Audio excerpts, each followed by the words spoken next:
Grace and peace to you from the God who was and who is to come. Amen.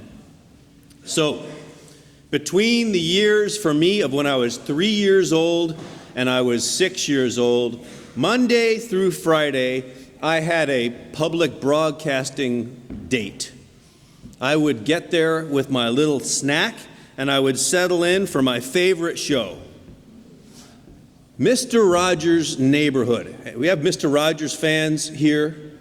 Oh, I mean, this guy, by the way, Presbyterian minister who had asked his denomination for a special call. He thought that it was going to be important for the children of our country to be able to learn how to value themselves and each other in light of God's love. And so he came up with this idea of teaching about core and important values through, okay, so here, those of you who think you're all Mr. Rogers fans, what's the name of his lion friend? Daniel Lyon, yes! Excellent. All right, now we're gonna even test further. Ready? This is sing-along time. Ready? It's a beautiful day in the neighborhood. A beautiful day for a neighbor. Would you be mine? Could you be mine? It's a neighborly day in this beauty wood. A neighborly day for a beauty. Would you be mine? Could you be mine? I have always wanted to have a neighbor just like you. I've always wanted to live in a neighborhood with you, so let's make the most of this beautiful day. Since we're together, we might as well say, would you be mine? Could you be mine? Won't you be my neighbor? Won't you please? Won't you please? Please won't you be my neighbor? Don't you feel ready to settle in now?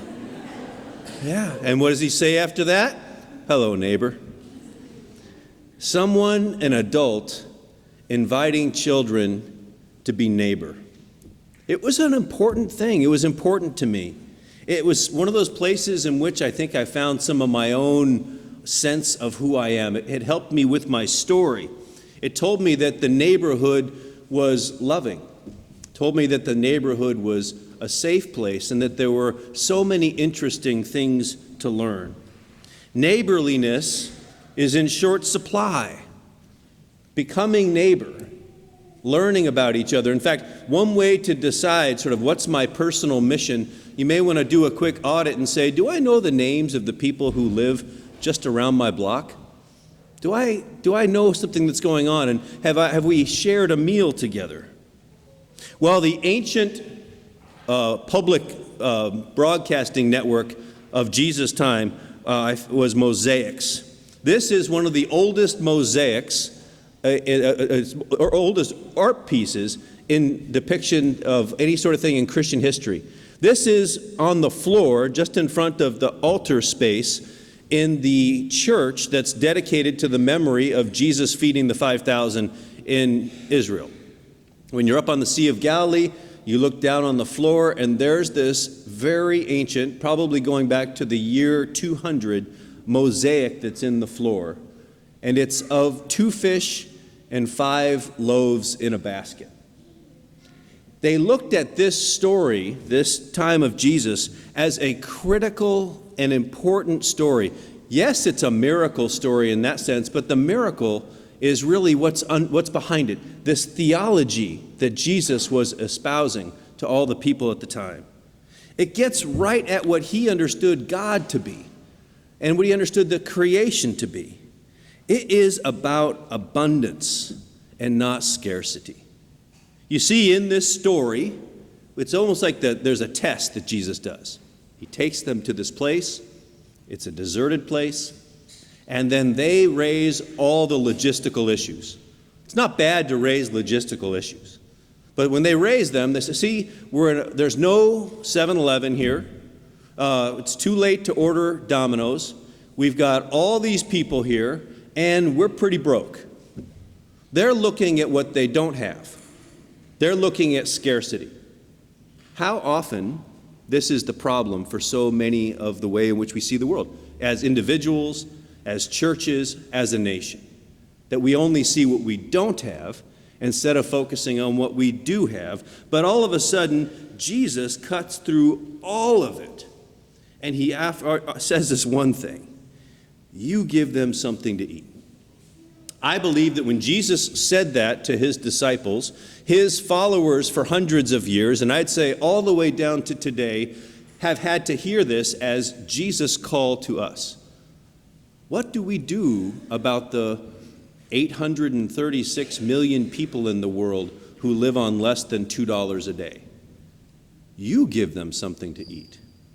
Not just don't engage in social critic. No, let's not just realize it's somebody else's problem, something that's far away, but instead you address that, because if we look, there's abundance that's right here. Everything that we need is within our grasp, right around us, to solve so many of the world's and our personal challenges. One of the things we have to realize, though, is that we have interdependence.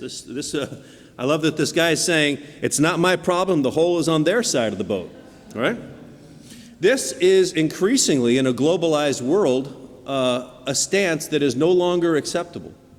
You see, when there's a lack of food or a lack of anything on one side of the world, poverty elsewhere will affect us here. Global destruction there and climate problems there will affect us here. Oppression over there affects us right here. Paul's way of describing this was to say, we are a body. We are interdependent of one another. In fact, he says, the eye cannot say to the hand, I do not need you, or the head say to the feet, I don't need you. On contrary, those parts of the body that seem to be weaker are indispensable. Have you ever had a toothache? You don't notice your tooth until you have a toothache. And then it can be all you can think about. And we can't say, well, I'm not going to pay attention to the tooth because I'm really too important to do other things, says other body parts. Instead, we recognize our interdependence. Dr. King said it this way: in a real sense, all life is interrelated. All people are caught in an inescapable network of mutuality, tied in a single garment of destiny. And another time he says, injustice anywhere is a threat to justice everywhere. I cannot say that I am fully free when other people are in bondage, because we are connected and we matter to each other. The most common human experience that we have, I think, around the world is eating. One of my favorite things, we had some folks over for dinner last night. One of my favorite things to do in the world, if you say, what do you want to do? I love just getting together with people and having dinner. Isn't it great? It's like, to have good food and good drink and good conversation, if there's something much better than that, I don't really know what it is. It's fantastic.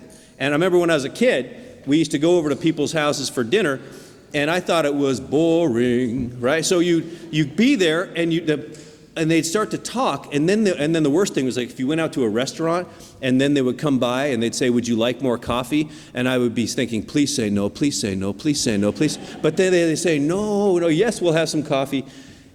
And I realized later on as an adult, talking together around the dinner table is how adults play.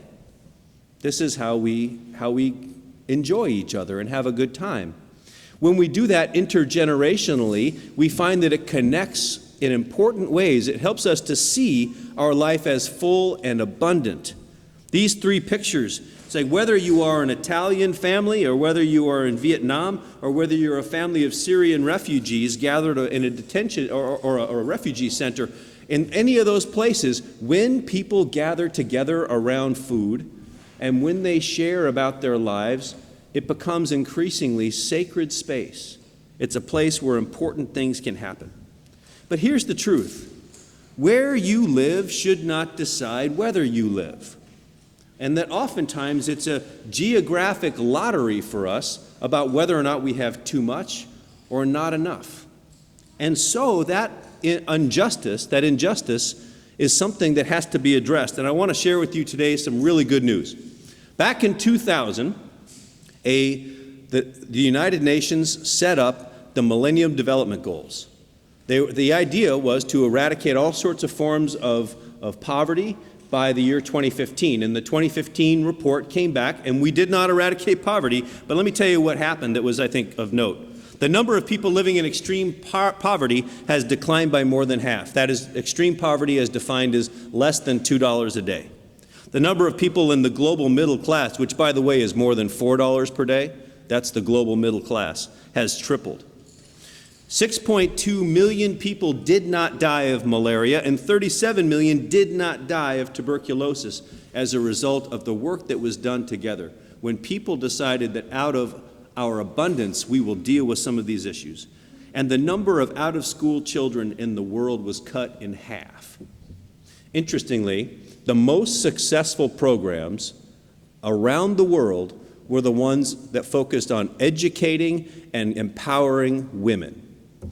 When you give women education and when you give women business loans to get them started in their communities, the needle moves faster and more predictably than in any other possible intervention.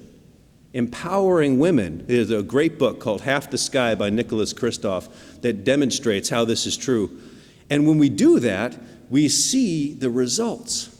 We see that we have been sitting in a world thinking about scarcity and not even tapping over half the population for their genius, for their abilities that were lying there waiting to just simply be called out. Well, we maybe not be able to eradicate poverty in our lifetime, but here's the thing. We can eradicate poverty in one place. We can feed someone who's hungry right here. And what I want to shift a little bit here is to ask this question. What are you hungry for? What is our culture hungry for? Is it meaning? Is it a life that matters? I think most of us have plenty of food, although food insecurity is still a big issue here in this part of the world as well. But there's other things that we're hungry for. Is it for relationship or for community? Are you hungry for freedom from addiction? Or simply stated, for all of us, are you hungry for love? That you would be able to be loved and to love? Well, we have all these deep hungers, and we try and figure out what to do with those hungers. And then the prophets ask us a tough question. Well, if you're hungry, why do you spend your money on junk food and cotton candy? That's the paraphrase of the message that was of Isaiah 55 that was just read a little bit ago. Why do we spend our money on those things that can't ultimately help us? And we just continually do that. And I don't say that to shame anybody, including myself. It's just a question that helps us wonder, what are we doing with the abundance that's in our life? Oftentimes we find that we squander it on things that ultimately still leave us hungry at the end of the day. And so we're called to stop that and to move instead into something that matters more. The image today that I would offer you is, and I think it's just so central, why is it that the church has always put the table right here at the center of our worship? And that every day, no matter what happens in our service, we always have the table at the center, and we gather around intergenerationally. And we get to bring all of our hungers, hunger for food and for meaning and for justice, hunger for hope and for love. And the good news is, at this table, all hungers are filled. All of our needs are met, because this is an abundant table.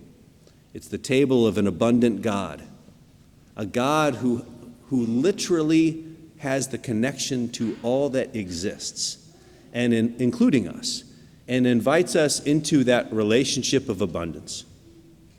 All will be fed. All hungers are met. And then all of us will be sent out to be agents of abundance into the world. Amen.